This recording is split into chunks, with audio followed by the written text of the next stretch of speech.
आपने कहीं ऐसे रिस्क लिए हैं जो शायद आपकी जगह कोई और ब्यूरोक्रेट, कोई और गवर्नमेंट ऑफिसर होता, कोई आईपीएस ऑफिसर होता, वो ऐसे रिस्क नहीं लेता कि प्राइम मिनिस्टर की गाड़ी रॉन्ग पार्किंग से उठवा ली आपने। मेरे को लगता है कि शायद ही कोई ऐसा हो जो ये कह दे कि किरण जी को कमिश्नर नहीं बनना चाहिए, तो हम सब मानते हैं इस बात को। आप क्या मानती थी? आपको बुरा लगा कि आपको पीछे कर दिया गया?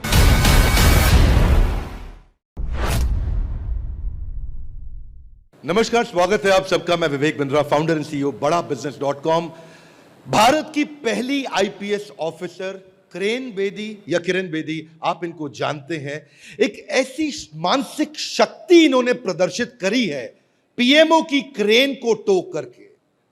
24वीं लेफ्टिनेंट गवर्नर रही है पुदुचेरी की। पौंडीचेरी से आने के बाद इनकी अपनी एनजीओज और इन्होंने बहुत जबरदस्त काम किए हैं। आसान नहीं होता है किरण बेदी बनना। किरण बेदी मैडम, आपका बहुत बहुत स्वागत है। धन्यवाद। ऐसे लोग जो भारत को बड़ा भारत बनाते हैं, उन्हीं की कहानियां हम आप तक पहुंचाते हैं, तो उनकी पूरी जिंदगी हमारे लिए एक लेसन है। और आज इनसे हम कुछ सवाल पूछेंगे जिन पे आज हम चर्चा करने वाले हैं। तो पहली बात मैं आपसे जो करना चाहता हूं, आज जितना आपके अंदर कॉम्पिटेंस है, जो आपने पढ़ाई करी, जो आपने डिस्प्ले किया, तिहाड़ में जो काम किया, उसके पर अभी आता हूं, बात करूंगा आपसे। और मतलब मेरे को लगता है कि शायद ही कोई ऐसा हो जो ये कह दे कि किरण जी को कमिश्नर नहीं बनना चाहिए, तो हम सब मानते हैं इस बात को। आप क्या मानती थी? आपको बुरा लगा कि आपको पीछे कर दिया गया इस पॉलिटिक्स के चलते? बुरा नहीं लगा, निर्णय लिया कि अब मेरी जरूरत नहीं है दिल्ली पुलिस को, अब मैं वो करूंगी जो मुझे मेरी जरूरत है। सो मैं अपने समय की कदर करते हुए अर्ली रिटायरमेंट ली और दूसरे काम में चली गई, क्योंकि मुझे समय की ज्यादा कदर है, ओहदे की नहीं। मैं अपने समय के साथ क्या करना है, ये मेरा कर्तव्य मेरी ओर है। यही कर्तव्य हर व्यक्ति की है अपने अपने काम में, बिजनेस में। They must take responsibility first for themselves, and business is a way of living, way is a source of living, but not your whole life. मेरे लिए ये आईपीएस होल लाइफ नहीं थी, एक जरिया था देश की सेवा करने का। जब मैंने देखा कि मुझे कमिश्नर नहीं बना रहे, तो कोई बात नहीं, मैंने किसी को शिकायत नहीं की, हट के ऐसे काम में लगी जो बहुत मुझे उससे भगवान की कृपा मिली। आपकी कचहरी उसके बाद ही आई थी, जब आपकी कचहरी का सीरियल चला था, 4 साल सिद्धार्थ बासु ने चलाया। I would have never been able to do Aapki Kachehri अगर मैं अर्ली रिटायरमेंट ना लेती। और क्योंकि मैंने आपकी कचहरी की, आपको मालूम है, भगवान ने मुझे इतना आर्थिक कमाई दी कि मैं अपना घर बना सके, अपना घर खरीद सके। आज मैं अपने घर में रहती हूँ इसलिए क्योंकि मैंने उस कमाई से किया। अगर मैं दिल्ली पुलिस में रहती, मैं शायद इस गांव में, घर में नहीं रहती, मैं कहीं और रहती। हम हमेशा बोलते थे at the age of 60 you should not retire, you should retry. Doctor Kiran Bedi is an example कि कैसे मतलब आज इस जैसे जैसे एज बढ़ रही है, तो ये इनका रोल नहीं था, इनका काम नहीं था, फिर भी जाना। एक मैंने देखा शुरू से आपके अंदर रिस्क टेकिंग एबिलिटी है। आपने कहीं ऐसे रिस्क लिए हैं जो शायद आपकी जगह कोई और ब्यूरोक्रेट, कोई और गवर्नमेंट ऑफिसर होता, कोई आईपीएस ऑफिसर होता, वो ऐसे रिस्क नहीं लेता। पहला रिस्क तो पूरा देश जानता है कि प्राइम मिनिस्टर की गाड़ी रॉन्ग पार्किंग से उठवा ली आपने। लोग रिस्क, अब प्राइम मिनिस्टर की गाड़ी, अच्छा बाकी अमेरिका में जाओ, उनसे बोलो लाइसेंस दिखाइए, गाड़ी वाले को बोलो तो लाइसेंस दिखाता है। इंडिया में आओ, बोलो गाड़ी वाले को लाइसेंस दिखाओ, बोलता है इनसे फोन पे बात कर लो। तो आपकी जो रिस्क टेकिंग एबिलिटी, मैं स्टॉक मार्केट में देखता हूं, क्योंकि मैं एंटरप्रेन्योर हूं, एंटरप्रेन्योरशिप पे काम करता हूं, तो स्टॉक मार्केट में इंडिया में 3% लोग इन्वेस्ट करते हैं, अमेरिका में 55% लोग इन्वेस्ट करते हैं। वहां अमेरिकन रिस्क ज्यादा लेते हैं, इंडियन रिस्क नहीं लेते। तो जिंदगी में ग्रोथ के लिए रिस्क लेना कितना जरूरी है, और आप इसके विषय में क्या शिक्षा देना चाहेंगे?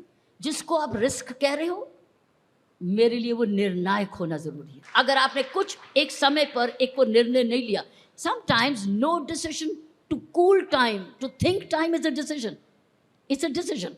सो I think what you calling it risky, I think I was being very decisive. इस वक्त इस प्रॉब्लम में मैं ये प्रॉब्लम नहीं ढूंढती, प्रॉब्लम मुझे एक अपॉर्चुनिटी देता है एक डिसीजन लेने के लिए। So every decision has its winner. You see, that comes from my tennis playing days. You hit a drop shot, you hit a cross court, you hit a backhand down the line, you hit a lob shot. It's all risk. It's risk or is it decision as a tennis player? And these are all very split second. I think playing early as a girl, playing at that competitive level, प्रार्थना करेंगे हिंदी में रखिएगा। अच्छा, competitive level के लिए एक लड़की होते हुए जब मैं खेलती थी, 9 साल से मैं टेनिस खेल रही थी।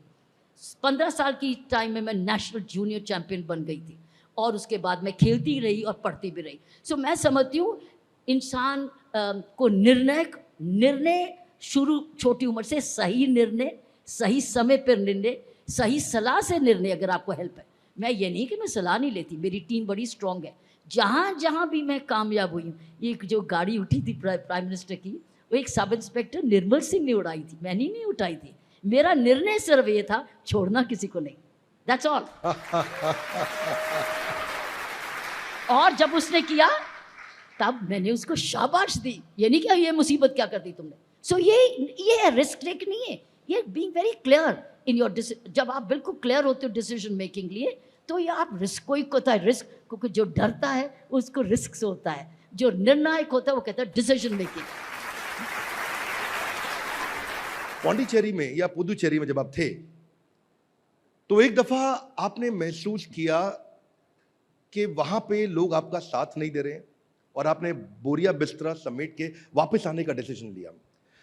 क्लीनलीनेस को आपने मुद्दा बनाया और आपने बोला कि भाई अगर मुझे रिजल्ट नहीं मिलता तो मैं पैकअप करके वापस जा रही हूं।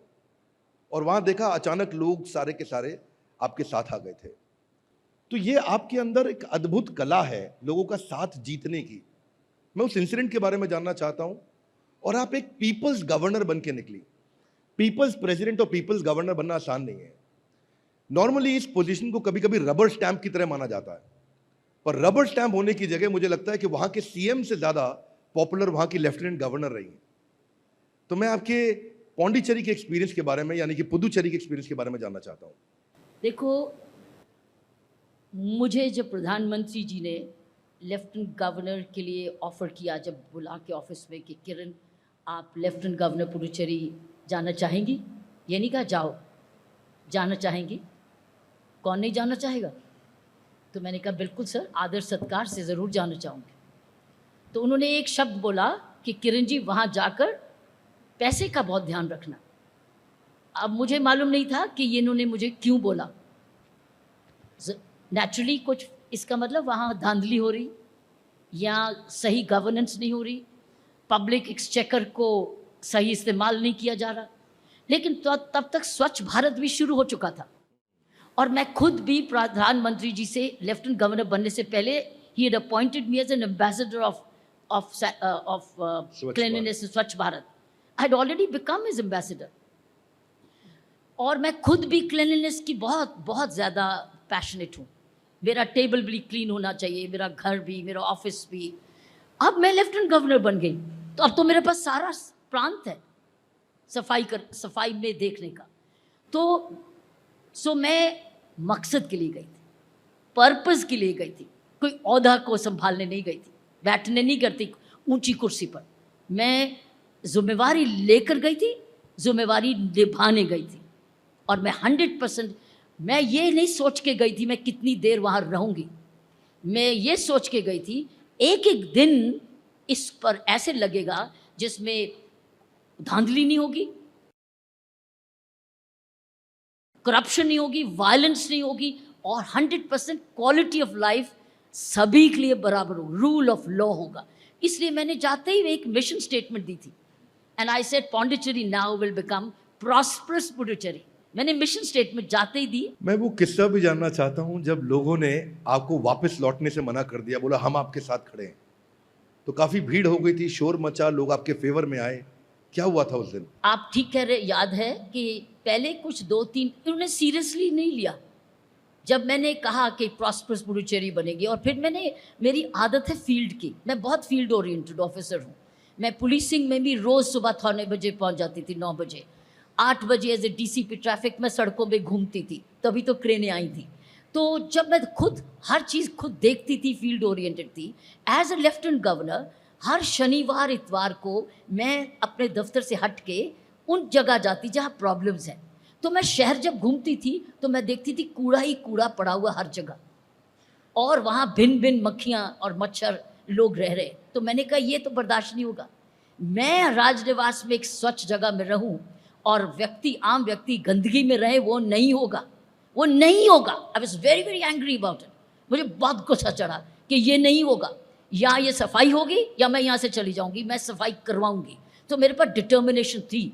तो जब मैं सड़कों पे घूमने लगी एज एन एलजी जगह जगह, और कई बार साइकिल पे भी जाती थी ताकि लोगों से संपर्क करूँ, और मैसेजेस जाने लग गए कि ये टॉलरेट नहीं करेगी। तो मैं जब गति पकड़ी, जब मैं चाहती थी फास्टर गति हो, फास्टर गति नहीं हुई, और मेरे पास पेशेंस नहीं थी कि लोग गंदगी में रहें, मच्छरों में रहें। सो मैंने फिर धमकी दी।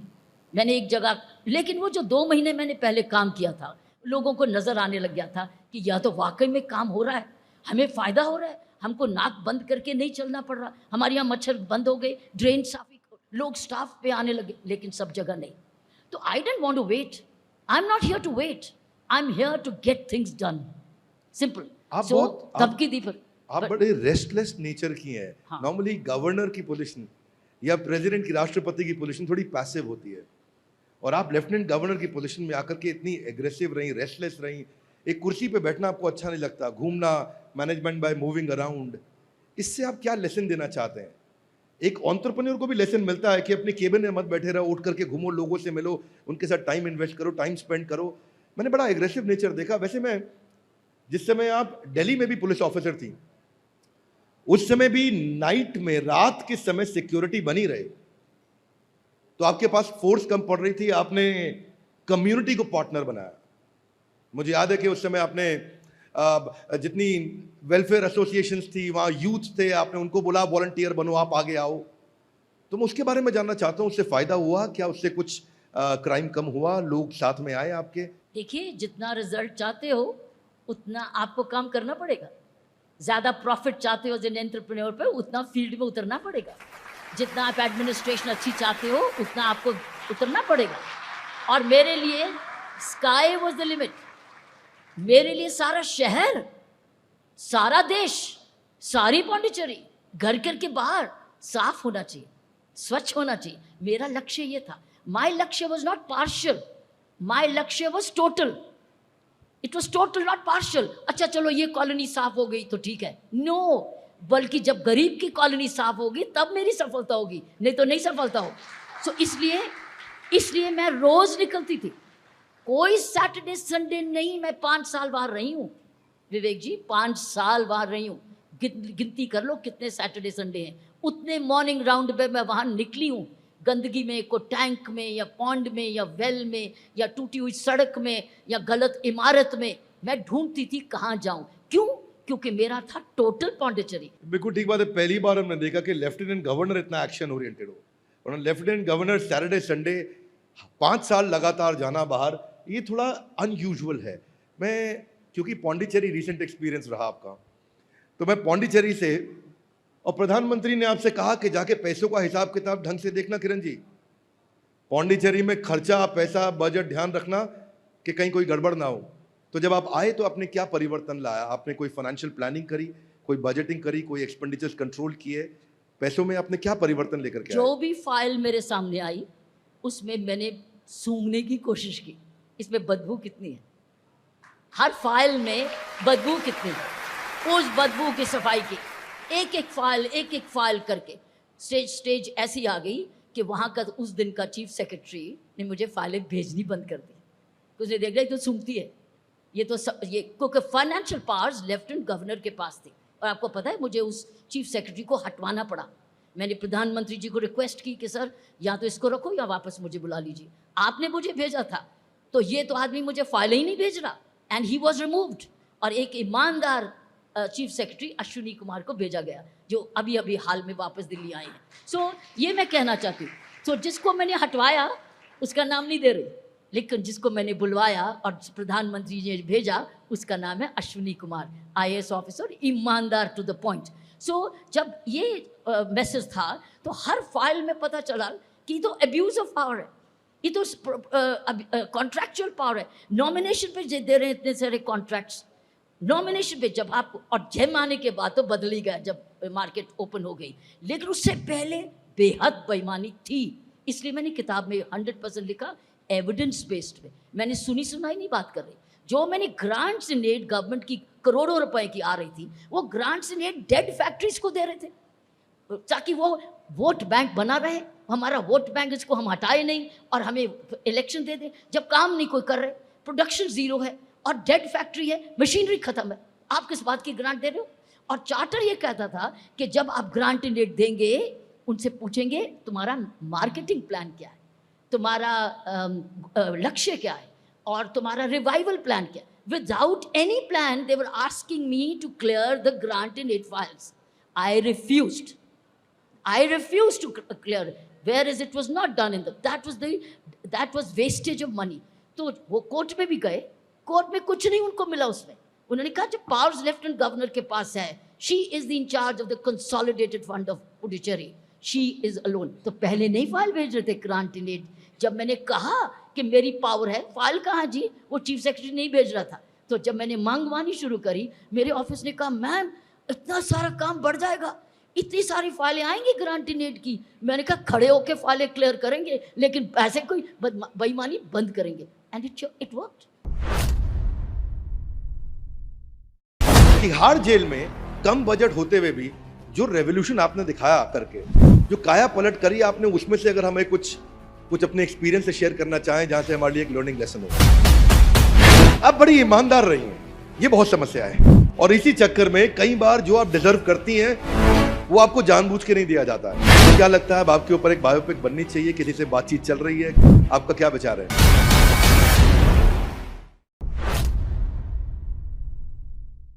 अगर कोई बहुत कठिन निर्णय लेने वाला व्यक्ति है, इसका मतलब उसका मेंटल फिटनेस बड़ा स्ट्रांग है, 100%।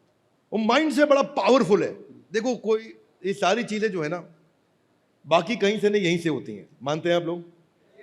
सब यहीं से होता है, और ये आपका बड़ा स्ट्रांग रहा है। कोरोना वायरस में मैं देखूं पिछले साल जब बहुत मौतें हुई तो 1,40,000 मौतें हमारे देश में हुई, लेकिन सुसाइड से 1,53,000 मौतें हुई। इसका मतलब आज भी कोरोना वायरस जब सबसे ज्यादा कठोर था, उससे भी ज्यादा कठोर हमारे यहां था लोगों के अंदर मेंटल डिप्रेशन और मेंटल टफनेस की कमी, जो कि आप में बहुत है। मैं आपसे जानना चाहूंगा कि अगर आप बताएं, आप अपने आप को मेंटली इतनी स्ट्रांग और फिट कैसे रखती हैं, और क्या सुझाव देना चाहेंगे आज इस बड़ा भारत शो में कि लोग अपने आप को मेंटली स्ट्रांग कैसे करें? अगर आप हेल्दी चाहते हैं तो रोज सही खाना खाओ। सही, ये एक छुट्टी नहीं मार सकते, आज गलत खा लूं, हाजमोला भी उसके बाद खा लूंगा तो करवाना खा लूंगा तो चलेगा नहीं। आप एक बार ही कर लो, उसका असर 7 दिन होगा, एंड गॉड नोज उसके बाद क्या छूटा। मैं भी रोज अपनी मानसिकता, it's like physical, mental and spiritual, याद रखना, मेंटल फिजिकल से दूर नहीं है और ना ही स्पिरिचुअल अलग है। तो जब आप तीनों एंगल से अपनी तंदुरुस्ती ठीक रखते हो, चाहे वो फिजिकल है, चाहे वो मेंटल है, चाहे वो स्पिरिचुअल है, जिसको कहते हैं EQ, IQ एंड SQ, पढ़ो भी रोज। तो जब आप ये सारी खुराक सही अपनी बॉडी को देते हो तो मानसिकता को भी दोगे। उसके लिए सही सोच। आज तो बुद्ध जयंती है, बुद्धा ने बोला क्या है, मानसिकता का ध्यान रखो, अपने विचारधारा पर ध्यान रखो, अपनी सोच पर निगरानी रखो कि आप कैसे सोच रहे हैं। आप सोच नहीं है, आप सोच के ऊपर सोच है, तो वो सोच है आप। सो देयरफॉर आज बुद्ध पूर्णिमा है। आप इस प्रोग्राम को कब प्ले करेंगे नहीं मुझे मालूम, लेकिन पहले तो बुद्ध पूर्णिमा का आपकी हार्दिक बधाई सबको। इतना शुद्ध दिन है आज, बहुत शुद्ध है। मैं समझती हूँ भगवान बुद्ध को ही पढ़ लो, भगवान बुद्ध के वचन को सुनते जाओ, आप गलत रास्ते पे जा ही नहीं सकते। It's all about right action, right thought, right deed. आप एक डिसिप्लिन्ड IPS ऑफिसर रही हैं और आपकी बातों से डिसिप्लिन और समझ में आता है। तिहाड़ जेल का जब डेपुटेशन हुआ तो शायद ये वो जगह थी जहां और कोई जाना नहीं चाहता था, जहां आपको भेजा गया। वो डेपुटेशन कठिन था, आपके पास बजट भी बहुत कम था, मुझे याद है केवल 15 करोड़ रुपए का बजट था आपके पास, और उस कम बजट में आपने वोकेशनल ट्रेनिंग भी कर दी, आपने उनके रिफॉर्मेशन भी कर दी, स्पिरिचुअल बात आप कर रहे हैं, आपने विपासना भी कराया, आपने योगा भी कराया, आपने उन्हें भगवत गीता भी पढ़ाया, इग्नू सेंटर्स भी खोले आपने। आपको आगे चल के रैमन मैग्सेसे अवार्ड भी मुझे लगता है कि इसी के कारण ज्यादा मिला। जो तिहाड़ में किया है वो सारे देश में हो सकता है, उसके लिए कोई बजट नहीं चाहिए। Can you bet it? We can have a zero budget, बल्कि हम तो कमा सकते हैं जेल से। 2 चीजें, कुछ रिफॉर्म के लिए पैसा नहीं चाहिए, क्योंकि सभी स्वयं सेवी संस्थाएं चाहती हैं तिहाड़ जेलों में जाके सुधार करना। उनको इजाजत दे दो और उनसे काम करने दो, पढ़ाएंगे भी वो, तंदुरुस्ती भी लाएंगे, स्पिरिचुअल एजुकेशन भी जाएंगे, स्पिरिचुअल ग्रुप्स बहुत अच्छे हैं, दे विल देम खुद खुशी से आएंगे। तो ये तो कोई खर्चा जीरो नहीं। उसके बाद पढ़ाई, पढ़ाई कैसे करेंगे? मेरे पास 10,000 कैदी थे 30,000 सॉरी तिहाड़ जेल में। Do you know what? सारे दिल्ली के स्कूलों को चिट्ठी भेजी गई कि पुरानी बुक्स मुझे दे दो, फेंको मत। जब बच्चा 8th स्टैंडर्ड में जाता है तो 7वीं की मुझे बुक्स दे दो, कोई बात 10वीं में जा रहा है तो 9वीं की बुक्स दे दो। यूज स्कूल बुक्स को लेकर 10,000 प्रिजनर रोज पढ़ते थे अपनी यूज स्कूल बुक्स की वजह। और हमने primary section, middle, upper middle, और जो पढ़ा लिखा प्रिजनर था, ग्रेजुएट, MA, लॉ भी करा हुआ, सब तरीके के लोग आते थे, आफ्टर ऑल वो समाज है, उनको अपने टीचर ट्रेनिंग प्रोग्राम्स दिए, पंचायत ट्रेनिंग बनाई उनकी टीचर्स, और उनको 400 टीचर, 400 टीचर्स, वो 10,000 को रोज क्लास लगाते थे। आपको बड़ी इंटरेस्टिंग बात बताओ, क्योंकि रोज सुबह में 9 बजे राउंड लेती थी, हेडमास्टर का काम करती थी, रोज जाकर देखती थी प्रिजन पढ़ रहे हैं, 9 से 11 क्लास लगती। तो वो सब जने रजिस्टर अटेंडेंस का भी बनाते थे, तो मैं रोज अटेंडेंस भी चेक करती थी, कौन नहीं आया आज। तो उन्होंने बोलते थे कोर्ट है, वो कोर्ट में गया। तो कोई मजाल नहीं कि कोई बैरक में सोया मिल जाए, अगर मिल जाए तो मैं उठा के ले आती थी क्लास में, चलो। सबके पास बुक्स, सबके पास पेंसिल्स, क्योंकि वो डोनेशन में आ रही थी, कोई पैसा नहीं, राइट। तो जब मैंने अटेंडेंस एक बार चेक किया तो वो लिखा है पी पी पी, तो एक जगह लिखा है बी, बड़ा बिजनेस नहीं, बी तो बी लिखा। तो मैंने उसके मास्टर से पूछा, टीचर से, ये बी क्या है? बोलो मैडम ये बीमार है।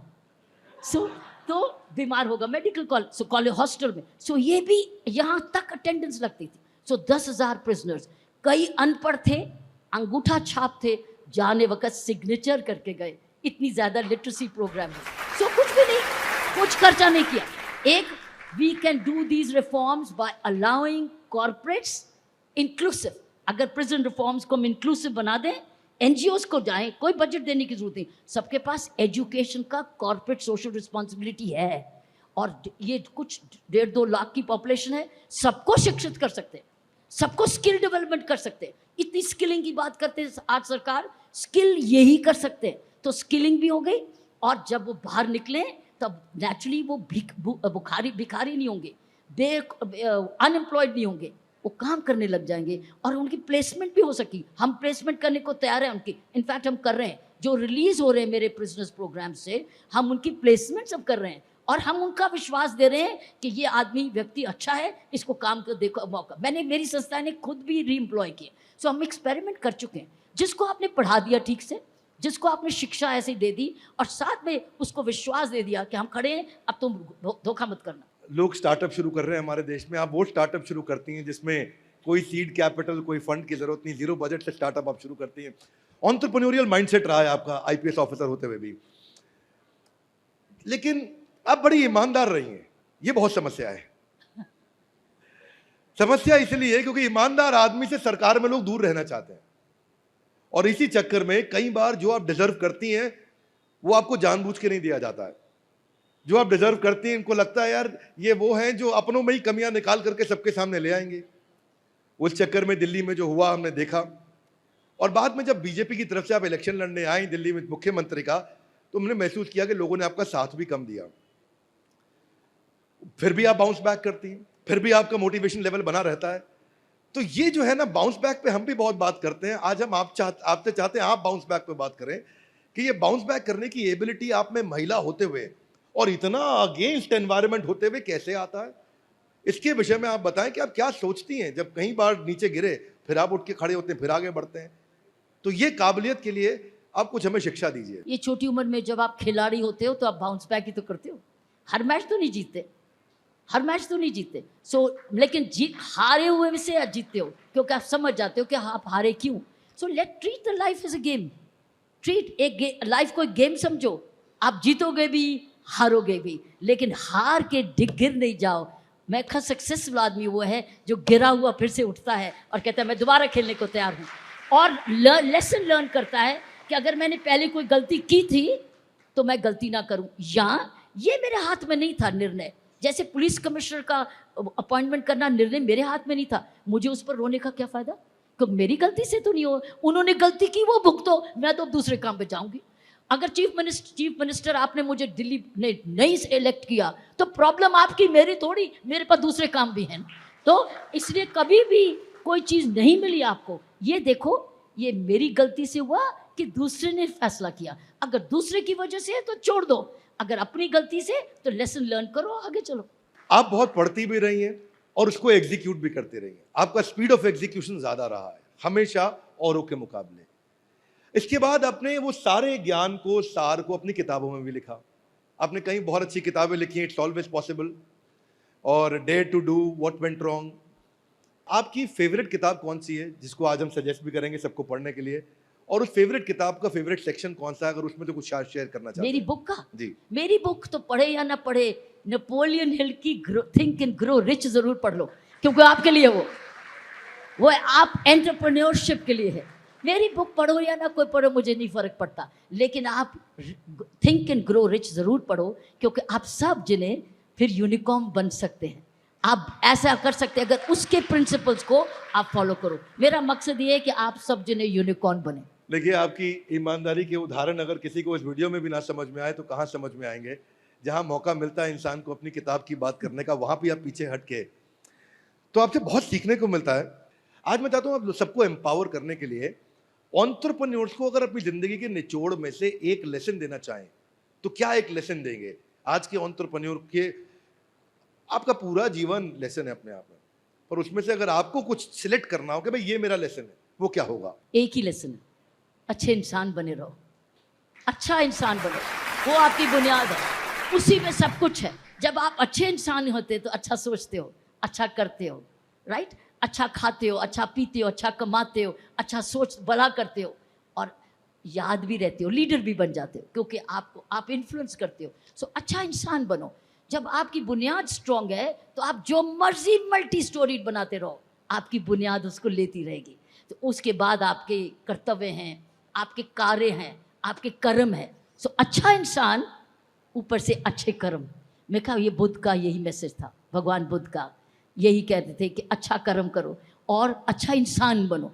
अच्छा कर्म अच्छा इंसान ही करता है, और अच्छे कर्म अच्छा इंसान बनाए रखता है। मैं समझती हूँ मेरी रह से ये है कि मैं एक साधारण अच्छा इंसान बनने की कोशिश की।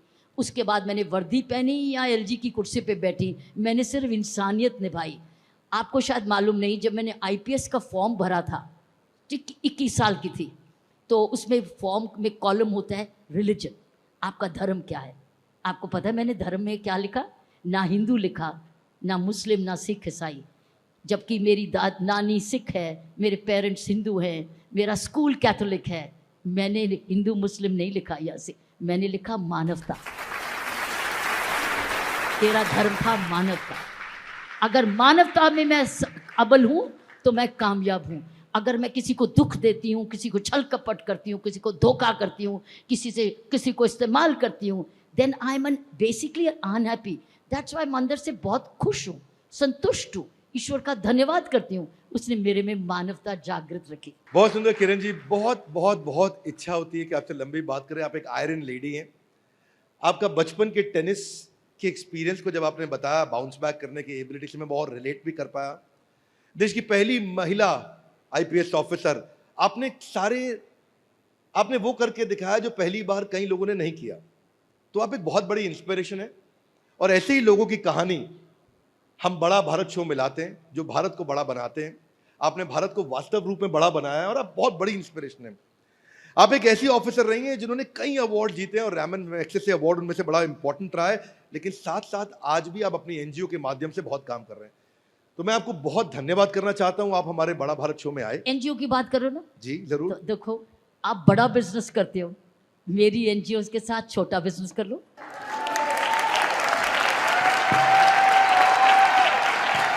और मेरे पास यही तो आपकी कला है।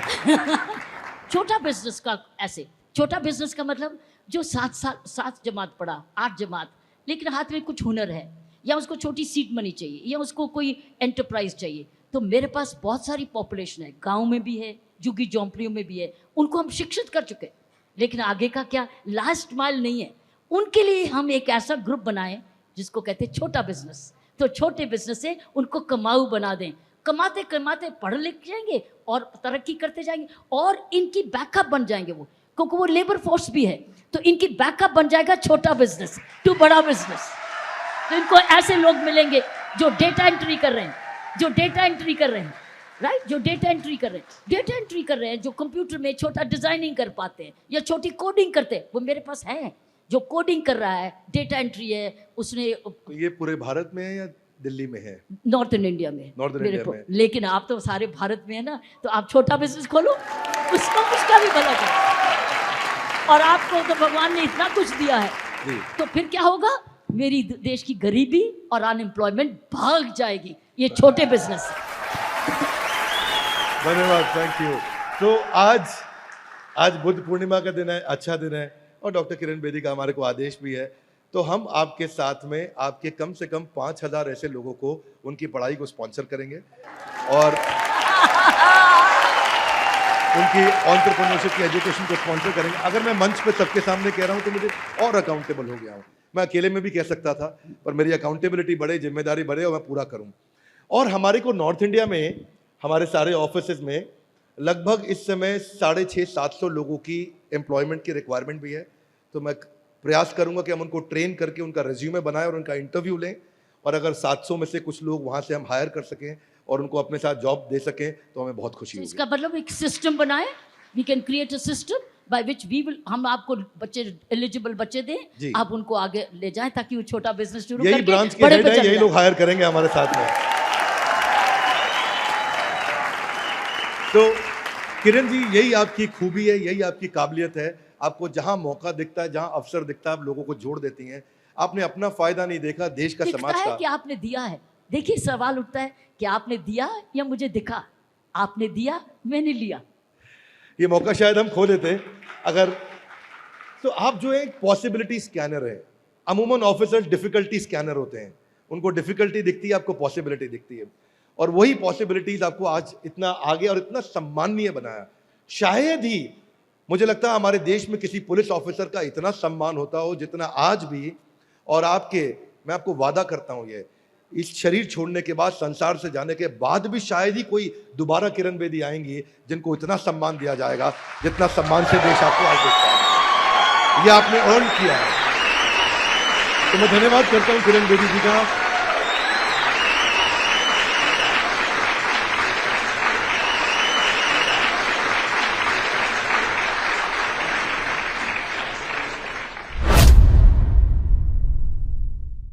नवनीत सिकेरा से आपको मिलवाने जा रहे हैं, additional director general of police, encounter specialist, super cop.